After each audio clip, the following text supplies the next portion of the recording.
Ryan Binkley is the president and CEO of Generational Group, located in Richardson, Texas.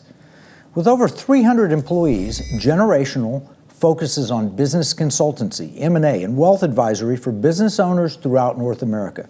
Ryan and his wife, Ellie, are also founders of Create Church, a multi-ethnic, multi-generational church in Richardson, Texas. Before starting Generational, Ryan worked in various positions at Procter & Gamble and Boston Scientific. He holds a BBA from the University of Texas and an MBA from Southern Methodist University. Welcome, Ryan, to the Economic War Room. Well, thank you, Kevin. Great to be with you. Now, we've got a few mutual friends, and they've also been in your seat on this program. Nick Vujicic, he wrote the foreword for my book, Pirate Money, and good friend, and Jaco Bruins, who is a great friend and our expert on human trafficking. Well, they're both great friends, and I'm going to be with Jaco this afternoon and Nick, so we're going to see them both this afternoon. Excellent. So, we do a lot together. Excellent. So what we do on the program is we do the bad, the good, and the beautiful. You know, Clint Eastwood had the movie The Good, the Bad, the Ugly.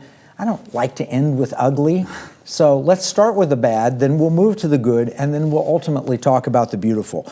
And when I talk about the bad, I assume that you see some problems that were going on. You've just announced you're running for president of the United States, right? That's correct. So what are the problems? What would drive you to do something like that? Wow, so the problems are big. You know, if we spend the first 8 minutes on bad, we could spend 16 or more. But there is a plan. There's a good plan that God has for our country. And, you know, I'm running for president because we're in turmoil. Our country's in turmoil. It's worse than what D.C. and media wants us to know about. I have 5 kids, 13 to 23. I'm running for them, for our grandchildren to be in the future. Our country has gotten to a place where it's so broken economically, so broken culturally, that we cannot solve some problems unless we begin to get both of these back on track. Economically, as you know, we're $32 trillion in debt. Almost 33 now. We're on a path. This is the bad part. We're on a path to be 50 trillion in like 8 years. And the interest rates are going up higher, so we spend about 8% of our budget on interest payments. And the consequence of all these things, bad fiscal policy, buying votes, buying college students' votes with money today, I will call it buying votes for everything with debt, has a consequence. The consequence of debt is larger amounts of inflation. The consequence of inflation is the Fed taking over, raising rates to try and stop inflation, which then is failing banks and recession. So now, keeping people from buying houses, right? Keeping people from starting a business, hurting their stock market investments, everything about excessive debt. In fact, the Bible talks about this. You're a pastor too. The Bible talks about nations under blessing and a curse. A nation that has massive debts is which? Absolutely. Those are where they're debt. And so the borrower is servant to the lender. And what this means is, there's another phrase that says is slave to the lender. So what all this debt does, it actually is the beginning part of us losing freedom. You know, many times this thought comes to us that it's this movement of Marxism that's causing us to lose our freedom, and this movement of socialism. And that's true. But the bigger movement that's stealing our freedom today is debt. And it's all related to both of those things. But as we give up our freedom by giving up so much debt, we see the corruption that goes along with it. This is why I'm running. I'm an economist at heart, so I'm in mergers and acquisitions. We do financial advisory, but I can see the whole pattern of what's happening in our country, that if we don't pay attention to this now, and this is what I really believe, I think we've got a window of opportunity, Kevin. I think it's 3 or 4 years. I don't know the exact number. If we don't dial it in now, put together a plan like Joseph did in the Bible to actually rescue the country from catastrophe, this is what I really believe is coming. I think something's coming we're not ready for. What does that look like? Is it economic catastrophe? Is it a war? Is it another plague? I don't know. I just know this, we're not ready for it. And if we can put together a plan that prudently, with wisdom, gets our budget under balance, maybe in 5 or 6, 7 years, which would be tough to do, but could be done with leadership, we can get our country back on the right track. If we'd start uniting together, quit vilifying each other between the right and the left, and solve some of our biggest problems, I believe God's going to shine on us again. Well, we're going to look at solutions in the second segment, but let's drill down on that debt problem, because the average person says, what does it mean to me? It's so true. Who cares if it's 33 trillion? I don't feel any different than when it was in 2008. 15 years ago, $10 trillion in debt. So why does that impact the average individual American? Well, I had about 60 young people, ages probably 18 to 29, over at my corporate office about 2 months ago. We were just talking to them, this is the campaign headquarters, about their future and about debt and about so many things that we're running on. And I asked them, how many people know how much debt we have? Only 1 out of 60 even knew how much debt we had. And they certainly didn't know what it meant, but they do know this. The apartment rent is $2,000 for a 1-bedroom. They do know it's unaffordable. They do know they have to go back and live with their parents after college now. Their goal of getting out into college was to be financially independent. So now they're coming out not being able to afford an apartment or have to get 3 or 4 roommates. Cars are 30% more expensive than they were just 2 years ago. Fuel is 30% more. Food is 30% more.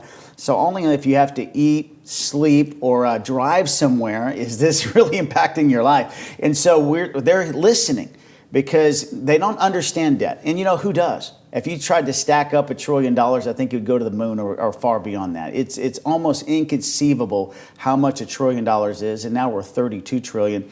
So, but they do know this: I can't afford to live.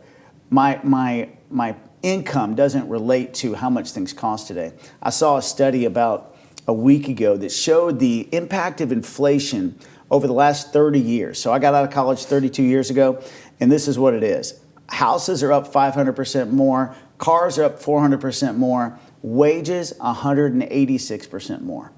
So all this inflation has meant basically it's basically brought poverty upon all of us at some level far greater than our wages have increased. And unless we do something about it, it will continue and get even worse. Well, that's all happened with the financialization of society. When we left the gold standard in 1971, since that time, the dollar has lost 87.5% of its purchasing power, which is phenomenal.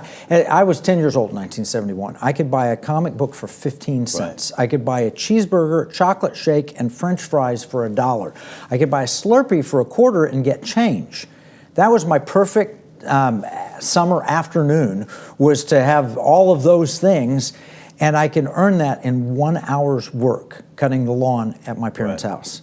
That's lost. It's lost because we financialize society. One of the things we talked about before the show is the financialization of nature. And that is now they're taking vast properties across the United States and they're going to make them as carbon capture units.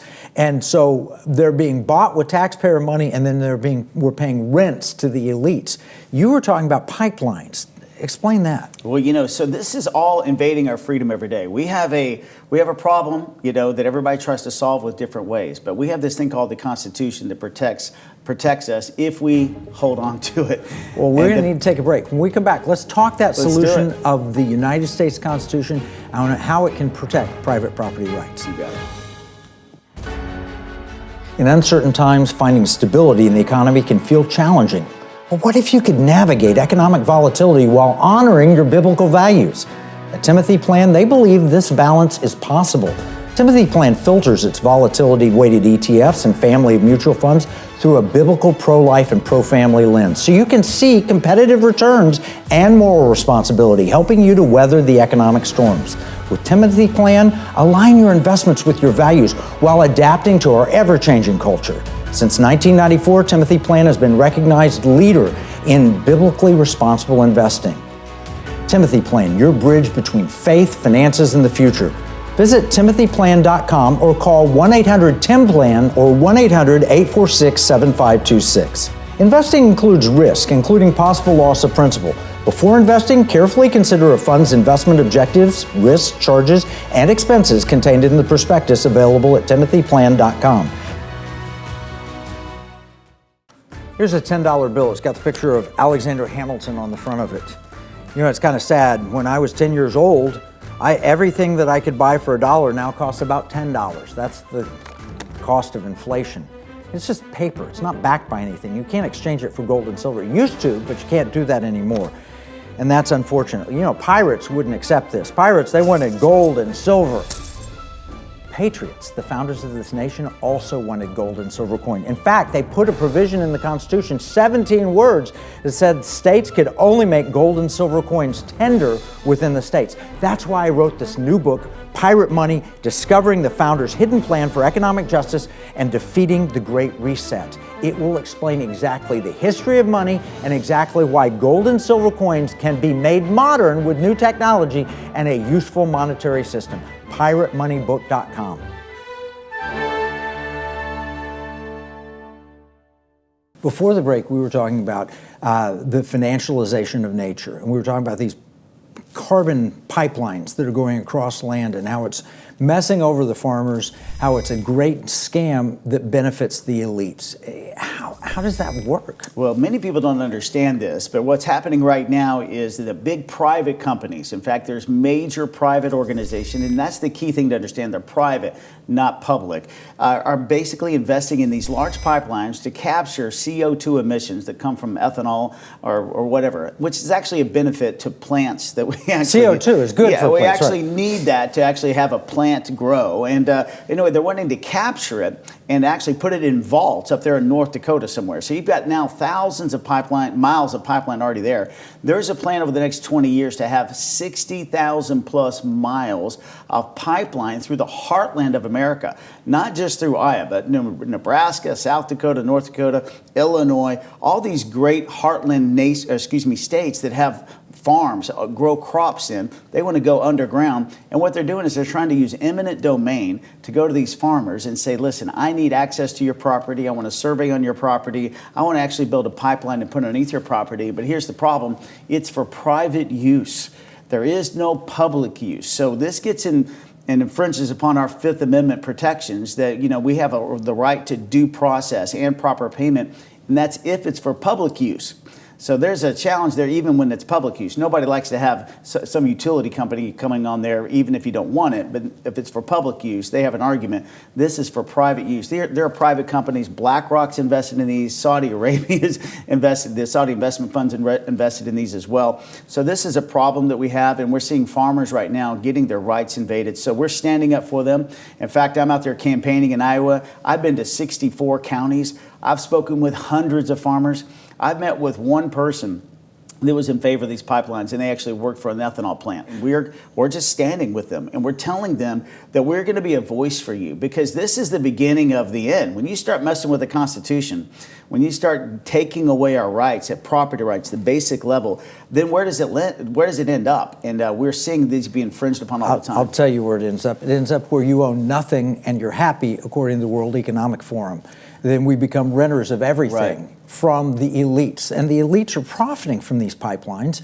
They've created a problem by claiming there's too much carbon dioxide. Now, we have a simple carbon capture mechanism. It's called a tree. And it can capture carbon dioxide, and it can produce food for us and forests and all sorts of wonderful things. But no, they've created a problem. They've created a solution that makes them wealthy and the rest of us subservient to them.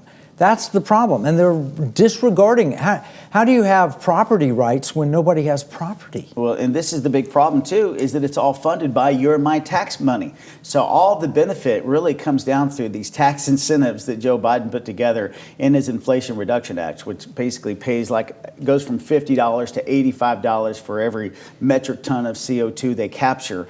And when they do that, they're going to give them a big bonus. So now there's billions of dollars in this lifetime annuity going to these pipelines. And who's paying for it? You and me.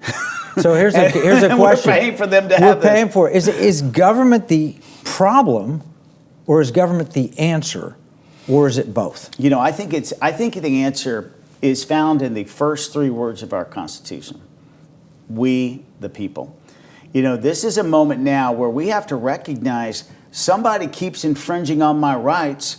Why am I letting this happen? So what they want to do is, doesn't matter whether it is. We're talking about debt. We're talking about now land rights. We're talking about the government, basically with the Fed printing money endlessly. We're talking about the damage of the U.S. dollar as our world's reserve currency. All of it is related with this one thought: we forgot we the people first, and that the government was there to serve us, not us to serve it. So I actually think that government is the problem. And the fact that we don't trust the people. It's kind of like in healthcare. We could talk about that a little bit. We have a huge socialized healthcare problem here in America. And one of my big solutions to help solve the budget is to de-socialize healthcare. I'm the only Republican candidate talking about how we have to demonopolize healthcare because it's eating away our economy. It has 40% higher inflation than regular inflation for 20 years, and both Republicans and Democrats aren't doing anything about it. So until we demonopolize that, it's going to continually feed this huge system. But if we get back to we the people need our rights protected. We need to have information. We've let the government convince us that we're either not smart enough or things are too complicated for us to understand and just to trust them. Well, so that's why they're killing free speech rights. That's why they're trying to ban Facebook posts. I guess it's X now, tweets. They're trying to You're a threat, Kevin. only allow us to hear and know what they want us to hear and know. That's exactly right. And so, we're challenging the system. We're challenging everything that goes up. And so I'm a Republican candidate, and I'm actually challenging the Republican Party. I'm like, what are we doing? We've lost our voice. When's the last time we had a Republican candidate speak these words? President, I want to have a balanced budget. I think it was Ronald Reagan. President Bush didn't do it. President Trump didn't do it. We went $7.5 trillion in debt under President Trump's 4 years of leadership. So this is a big consequence. He started off well, but he didn't end well. And so we got to a place now where we've forfeited our rights. We quit leading. I'm calling our party. Let's get back to who we are. We used to be fiscal conservatives. You remember that Tea Party? I asked some Tea Party members recently, what happened? They're like, we're gone.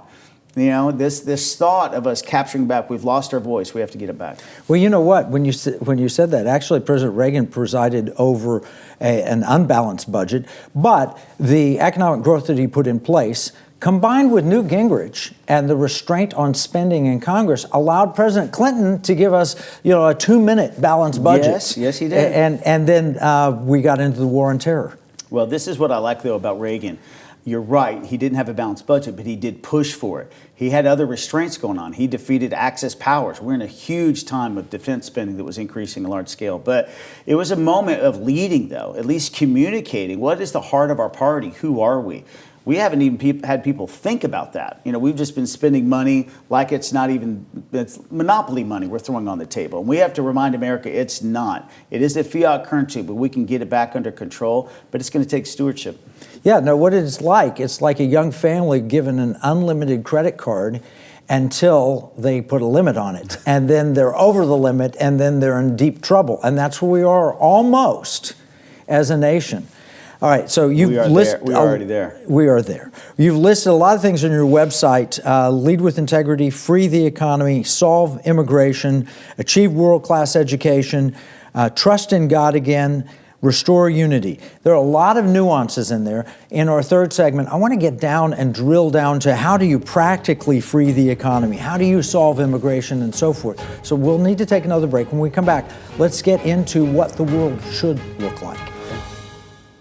I'm Kevin Sorbo. When you spend money, you consider who you're buying from and the causes they support. If you don't, then you're likely supporting companies that are trying to destroy our country and take away our freedoms. Patriot Mobile is America's only Christian conservative wireless provider. They're a cell phone company and a good one. They offer nationwide coverage on the best 4G and 5G networks along with 100% US-based customer support. But here's the deal. Patriot Mobile's mission has nothing to do with cell phones. They carry out their mission by giving back millions of dollars every year to Christian conservative causes that are actively engaged in the fight to save America. Voting is no longer enough to beat the woke. We have to band together, support like-minded companies, and vote with our dollars. That's how we win. Stop supporting companies that want to destroy America and join Patriot Mobile today by visiting patriotmobile.com or call 972-PATRIOT.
So we've talked about the problems. We've talked about you're running for president and you have some ideas. What is your vision for America? Wow. So the bigger vision for America is absolutely revival. A revival economically and a revival at the heart level spiritually on who we are. We have to recognize as a nation, first of all, we've left God. Kevin, in Scripture in Ezekiel, it says that there are judgments that come on a land when they've sinned and when they've left God. It's interesting, there's 4 of them. It talks about there being a plague, being a famine, being war, or being wild animals running through your land. Mentions 4 specifically. Yeah. When I read that, I'm like, 3 of those are going on right now. Oh no, we've had a plague. First time in my lifetime we've had a plague impact us. Did we look up to God? No, we passed that moment by. We're in a war. If this was just a judgment on Ukraine, why are we paying for it? We're paying for it now. I don't know about the wild animals. I've had a run of squirrels and raccoons before, but at the end of the day, we do have famine, which is hunger. 11% of America is food deficient. We've seen the drought all throughout Western America. So I think God's trying to get our attention. So what does it look like? A revival look like? I think it's when we start looking up and then asking God, how would you do it? Jesus gave us the words on how to solve economic crisis. He pays attention to things that many times we overlook. The hurting, the poor, the least in society, the immigrant, the youth of today. And so one of the big key things besides solving the budget, besides fixing healthcare, is do this. How do we start a job movement in urban America? The Republican Party is nowhere near urban America. We've lost 88% of the vote. We lost 46 of the top 50 cities. If we want to win America back, we only won 46% of the vote nationwide in the last 2 elections. We have to have a solution that's an alternative to socialism for urban America, and I have one. It's called job training at the high school level, vocational skills that we had back when we were growing up. We were #1 in education. We can get that back through a volunteer movement of college students teaching 3rd graders on how to read again. We've fallen so far behind. Only 1 out of 6 kids are reading at the 8th grade reading level. So we have to start an education movement and a job movement, getting people ready for out of high school to be a success. Well, I think about it. When we talk about the urban, you're right. The largest city in Texas that has voted Republican is Fort Worth, but most of the big, large cities, Dallas, Houston, El Paso, San Antonio, are solidly Democratic, and they're led in large part by socialists, mayor, and they're in large part failing. Dallas has a huge budget problem, a huge debt problem. And you look at Detroit, you look at Philadelphia, you look at Chicago, you look at San Francisco. Maybe the most beautiful city in America is now one of the ugliest cities in America, with feces on the street and everything else. So that's a failing. But the Democrats don't want to talk about it because they're the ones that are failing there. And the Republicans don't want to talk about it because they don't see that as their territory. And so nobody's talking about these cities. And yet the World Economic Forum wants to push all of us in these major, large 15-minute cities to where you can't travel very far from your home. It's all about treating us not as individuals, but treating us as property or cattle. Well, this is the biggest opportunity for the Republican Party right now. I mean, we're in the days of, to me, Jimmy Carter. Joe Biden is our generation's Jimmy Carter. I mean, we're not right now. We're in high time inflation. We're in stagnant growth. We have a lot of economists projecting a recession in this next year. Difficult moments. But what's the opportunity? Opportunity is for us to dive right into urban America, not ignore it, because we did lose Fort Worth in this last election to Joe Biden. We can actually do this. We can do this. But how are we going to do it? I'm calling it love your neighbor. I had a bunch of college students over, recently, and I said, listen, you hate politics already. And by the way, 70% of college students voted Democrat in the last election. Wow. I said, you hate politics already. Join me in a movement to love your neighbor. What does that mean? Let's volunteer. Think of the Peace Corps in the 60s and 70s. Let's start that movement with college students. They're spending 5 hours a day on their phone. Let's spend 5 hours a week volunteering in the life of a 3rd grader, teaching them how to read, write, and do math. Let's excel again. Let's start this work movement again. We can get people off social welfare systems if we give them a living wage job. This is the movement, I believe, for the Republican Party, because the electorate has changed. Right now, the Republicans' message hasn't changed. We've been the same for 40 years, but we've not changed to the changing electorate, which means we don't have to change the core who we are, but we have to address the needs in a different way. And that's what I'm calling us to do. Don't ignore urban America. They're the fastest growing segments of our society. Don't ignore college students. There's going to be 70 million people under 30 vote for this next election, millennials and Gen Zers. Let's embrace them. Let's give them a message that speaks to their heart, gets them volunteering, gets them serving, and we can change America. You're practically addressing real issues. I saw on your website immigration's an issue, which is impacting the cities crazy. Absolutely. I mean, it impacted the Texas cities, and then Governor Abbott decided, well, we'll just offer you some buses and planes, and now it's impacting Massachusetts and Boston and impacting New York, and all of a sudden they're panicked. Where they get a fraction of the immigrants that are coming here. But these are real people, people. And what you just said, love your neighbor, is actually a pastor's view. I see the pastor in you coming out, the pastor's view of how do we solve problems. Well, Jesus never said, hire the government to take care of your neighborhood. He said, you love your neighbor. So we've had this mentality, let's get the government to take care of it so I can go take Johnny to soccer practice 5 days a week. No, you have to take some time to be involved in people's lives. And this is how we can do this. Because then when we do this, Kevin, they're going to see that, wow, it wasn't the government that helped me come out of welfare. It wasn't the government that helped me get an education. It was a friend. It was a mentor, somebody in my life. And I believe this. I believe this when we pay attention to the immigrant. We have to secure the border. My plan secures the border with actual funding, but also for the people that have been here the longest, 10 or 20 years or some number, and we have work needs here, it provides some sort of worker registration, come out of the shadows moment, fines to be paid if they broke the law, most people, but it gets rid of sanctuary cities, gets rid of catch and release, stops this flow of fentanyl. But we have to do it together. Republicans can't do it alone. When we do this, we're going to get God's attention. He pays attention to how you treat the poor, the immigrant, the stranger at the gate, the widow, the orphan. And that's what we need. We need God looking down on us again. Well, what you're talking about is revitalizing the culture, making people to where they're proud to be American, because we do care for people more than any other nation around the world. We've shown more compassion, more support. We've sacrificed more for other nations, and yet we're treated very poorly, and we have a poor self-image. You're talking about restoring what it means to be an American, proud to be an American, like the Lee Greenwood song. It's so true. You know, I have a feeling if a college student wore a T-shirt with American flag on campus today, that they just might be ridiculed. Because this moment of being proud to be an American is not there. And that's actually the vision I have. You know, when we are restoring our place economically, where we're sound, we have a budget under control, inflation's under control, we've changed healthcare, we're respecting each other, we've quit the division. You know, Abraham Lincoln said this, he quoted Jesus, a house divided cannot stand. We end this division, and my goal is that one day, by our 250th birthday in 3 years, that we'd all be able to say this, regardless of age or race, I'm proud to be an American. That's part of our goal. That's awesome. Where can they learn more about your campaign? Well, Binkley2024.com is our website. Please go there and learn more. We have a movement that's started, and we'd love for you to join us in that. Share on social media our messages out there. We really appreciate it. Well, you can learn more about Ryan Binkley in our free economic battle plan. You get your copy at EconomicWarRoom.com. Remember, what we see as a marketplace, our enemies view as a battle space. This is Kevin Freeman from the Economic War Room.